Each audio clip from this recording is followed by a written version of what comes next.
नमस्कार, आप सुन रहे हैं सुरेंद्र मोहन पाठक जी की लिखी कहानी बीवी का हत्यारा। वह पलंग पर बैठ गया। अपनी दोनों कोहनियों को अपने घुटनों पर टिकाकर उसने अपने चेहरे को थाम लिया। मैं उसके सामने कुर्सी पर बैठ गया।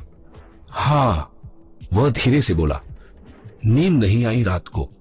लड़की के साथ सोने की आदत रही होगी ना? मैं सहज स्वर में बोला। लड़की? कौन सी लड़की? वही जो मर गई। और कौन सी? इंस्पेक्टर साहब, वह बड़े दयनीय स्वर में बोला। मैं पहले ही अर्ज कर चुका हूं कि वह मेरी बेटी के समान थी और 10 साल से तुम अपनी इस कथित बेटी का बाजा बजा रहे थे, तब से जब वह 15 साल की थी। नाबालिग लड़की से ऐसी रिश्तेदारी जोड़ने की सजा जानते हो? यह तो खामखा गले पड़ने वाली बात हो गई। वह ताव में आ गया। मैं कहता हूं, मैं जानता हूं तुम क्या कहते हो, मैं कर्कश स्वर में बोला। तुम्हारे जैसे बूढ़े बैलों की नीयत और मिजाज दोनों को समझता हूं मैं। लेकिन कभी जेल गए हो? वह खामोश हो गया। जवाब दो। जवाब देने की जगह उसने इनकार में सर हिलाया। कभी कोई केस भी नहीं बना? करो। वह हड़बड़ाया। उसने हैरानी से मेरी तरफ देखा। श्रीवास्तव, इस मामले में मुझे सहयोग दोगे तो तुम्हारा ही फायदा होगा। मेरा फायदा होगा? निशा के कत्ल के केस के मामले में मैं तुम्हारी बेगुनाही पर विश्वास कर लूंगा। मैं यह भी मान लूंगा कि वह तुम्हारी बेटी के समान थी।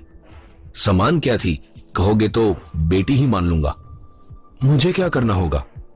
अपना हुलिया सुधारो, यहां से बाहर निकलो और सुषमा सोनी नामक पॉप सिंगर की बाबत जितनी जानकारी हासिल कर सकते हो करो। मसलन वो क्या करती है, कहां रहती है, किसके साथ रहती है, किसके साथ उठती है, बैठती है, कहां की रहने वाली है, वगैरह। समझे?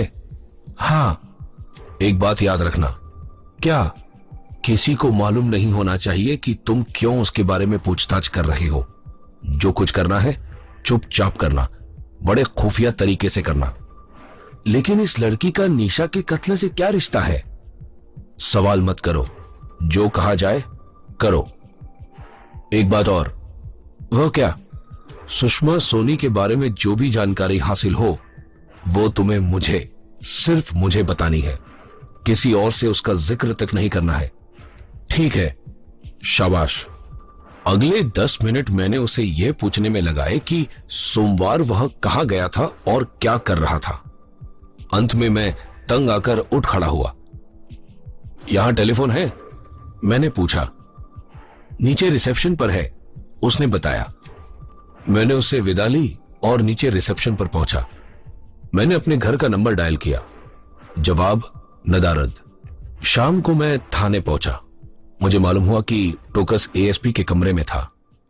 हमारा एएसपी चंद्र प्रकाश अवस्थी एक लगभग 50 साल का लाल भभूका चेहरे वाला हट्टा कट्टा आदमी था और घुटा हुआ पुलिसिया था।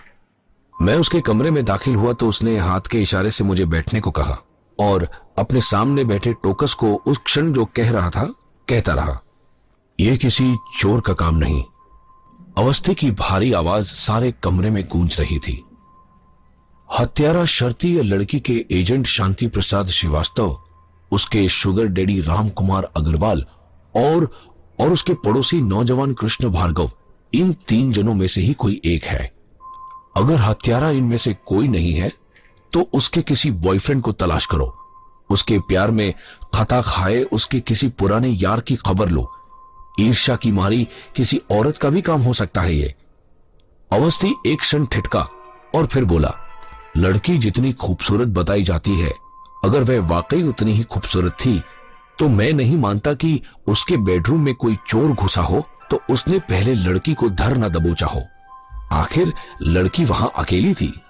जैसे लड़की के सर पे वार हुआ है वह जाहिर करता है कि हत्यारे पर लड़की की खूबसूरती का कोई रोब गालिब नहीं हुआ था। मेरी राय पूछो तो यह कत्ल किसी ऐसे शख्स का काम है जो कत्ल के इरादे से ही वहां पहुंचा था। मुझे तुम्हारी थ्योरी से इत्तेफाक नहीं कि कोई चोर वहां घुसा था। हथप्राण को उसकी खबर लग गई थी और पकड़े जाने से बचने की खातिर उसने लड़की के सिर पर पत्थर का फूलदान दे मारा। टोकस कुछ न बोला। एएसपी मेरी तरफ घूमा। मैं तुम्हारे जोड़ीदार को बता रहा था, वह बोला, कि मैंने राम कुमार अग्रवाल की कत्ल से पहले ही मूवमेंट ट्रेस करवाई है। हमें मालूम हुआ कि रविवार को वह दिल्ली में था। नेहरू प्लेस में उसकी कंपनी का जो गेस्ट हाउस है उसमें उसके लिए एक स्वीट रिजर्व है। रविवार को दिन में वह वहां था। रात उसने हथप्राण के साथ गुजारी थी। सोमवार सुबह तक वह जरूर निशा के फ्लैट में ही था, क्योंकि इस बात की तस्दीक हो चुकी है कि सोमवार सुबह न वह अपने गेस्ट हाउस में था और न फरीदाबाद अपने घर वापस लौटा था। कल दोपहर और शाम को वह कहां था इसका पता हमें अभी तक नहीं लग सका है, लेकिन कोशिश जारी है। वैसे अब वह फरीदाबाद वापस पहुंच चुका है। उससे कोई पूछताछ नहीं की गई? मैंने बड़े अदब से पूछा। अभी नहीं, अभी मैं जानबूझकर इस काम को मुलतवी कर रहा हूं। वजह? मैं चाहता हूं पहले हमें अच्छी तरह से मालूम हो जाए कि कल और परसों वह क्या कर रहा था। बड़ा आदमी है, उसे सावधानी से हैंडल किया जाना जरूरी है। ओ, टोकस कहता है तुम श्रीवास्तव के फिराक में गए थे। मैं अभी सीधा उसी के पास से आ रहा हूं। क्या कहता है वो? हत्या के समय की कोई एलबाई है उसके पास? वो कहता है कि कल शाम को वह चाणक्य में बैठा फिल्म देख रहा था, यानी कि हत्या के समय वह घटना स्थल से बहुत दूर था। वो इस बात को साबित कर सकता है? वो फिल्म की कहानी सुना सकता है? यह तो कोई सबूत ना हुआ। जी हां, उसकी सिनेमा वाली बात सच भी हो सकती है और झूठ भी, क्योंकि उसके पास ऐसा कोई गवाह नहीं है जिसने कि उसे चाणक्य में देखा हो। खैर, फिर 6:45 बजे वह डिफेंस कॉलोनी में गोल्ड ईस्ट में था। बकौल उसने चाणक्य में फिल्म खत्म होने के बाद वह सीधा वहीं पहुंचा था जहां की 7 बजे वह निशा उर्फ रामेश्वरी से मिलने वाला था। वहां इस बात की तस्दीक करने वाले बहुत लोग हैं कि वह 6:45 बजे वहां पहुंचा था। वहां पहुंचा तो वह कहीं से भी हो सकता है। मुमकिन है कि लड़की का कत्ल करने के बाद वह सुंदरनगर से वहां पहुंचा हो। सरासर मुमकिन है। यानी अगर वह साबित कर नहीं दिखा सकता कि कल चाणक्य में मैटनी शो देख रहा था, तो वो हत्यारा हो सकता है। सर, मुझे तो वो बेगुनाह लगता है। किस बिना पर? हथप्राण के साथ उसकी निष्ठा के बिना पर। वह उसे अपनी बेटी समान मानता है और उसके खिलाफ कोई बात कही जाने पर मरने मारने पर उतारू हो जाता है। अग्रवाल जैसे संपन्न आदमी और कृष्ण भार्गव जैसे खूबसूरत नौजवान से उसके ताल्लुकात की तरफ अगर आप तवज्जो दे तो ये बात विश्वास में नहीं आती कि श्रीवास्तव जैसे मोटे भद्दे बदसूरत आदमी से लड़की का अफेयर हो रहा हो। हो सकता है श्रीवास्तव सच बोल रहा हो कि वह लड़की के लिए पितातुल्य था। आई सी। लेकिन शर्मा सर, फिर भी अभी उसे टटोलना बंद नहीं करना चाहिए। राइट सर, अब आप लोग जा सकते हैं। मैं और टोकस उसका अभिवादन करके वहां से बाहर निकल गए। विपिन कुमार का क्या हुआ? बाहर आकर मैंने पूछा। अभी उसे तलब करने की नौबत नहीं आई है, टोकस बोला। मैं अभी यहां पहुंचा ही था कि एएसपी ने बुला लिया था। वह पाया कहां जाता है? सुंदरनगर में ही एक बेकरी है, वहीं बेकरी वाला डीएमएम का दूध सुंदरनगर में घर घर वितरित करवाता है। विपिन कुमार उसी के पास नौकरी करता है। इस वक्त वो वहां होगा? हो सकता है, चलकर देख लेते हैं। ठीक है। विपिन कुमार उम्र में 30 से कम था, लेकिन देखने में 40 से ज्यादा मालूम होता था। उसकी सूरत में एक अजीब सा पिचकापन था, जिसकी वजह से वह ज्यादा उम्र का लगता था। उसके चेहरे की सख्त लकीरें बताती थी कि जेल की जिंदगी उस पर काफी भारी गुजरी थी और उसने उसके काफी कसबल निकाल दिए थे। अब क्या कर दिया मैंने? हमें देखते ही वह बोला। मैंने उसे घूर कर देखा। हमसे पूछ रहा है? टोकस कहर भरे स्वर में बोला। तू बता, तूने क्या किया है? मैंने कुछ नहीं किया। क्या कुछ नहीं किया? मेरा उस लड़की के कत्ल से कोई वास्ता नहीं। किस लड़की के कत्ल से कोई वास्ता नहीं? वही जो 60 नंबर इमारत में मरी पाई गई है। किसने कहा कि तेरा उस कत्ल से कोई वास्ता है? किसी ने नहीं कहा। तो फिर और किस लिए आए हैं आप लोग यहां मुझे तलाश करते हुए? क्यों, और किसी वजह से नहीं आ सकते? मैं पागल नहीं हूं दरोगा जी।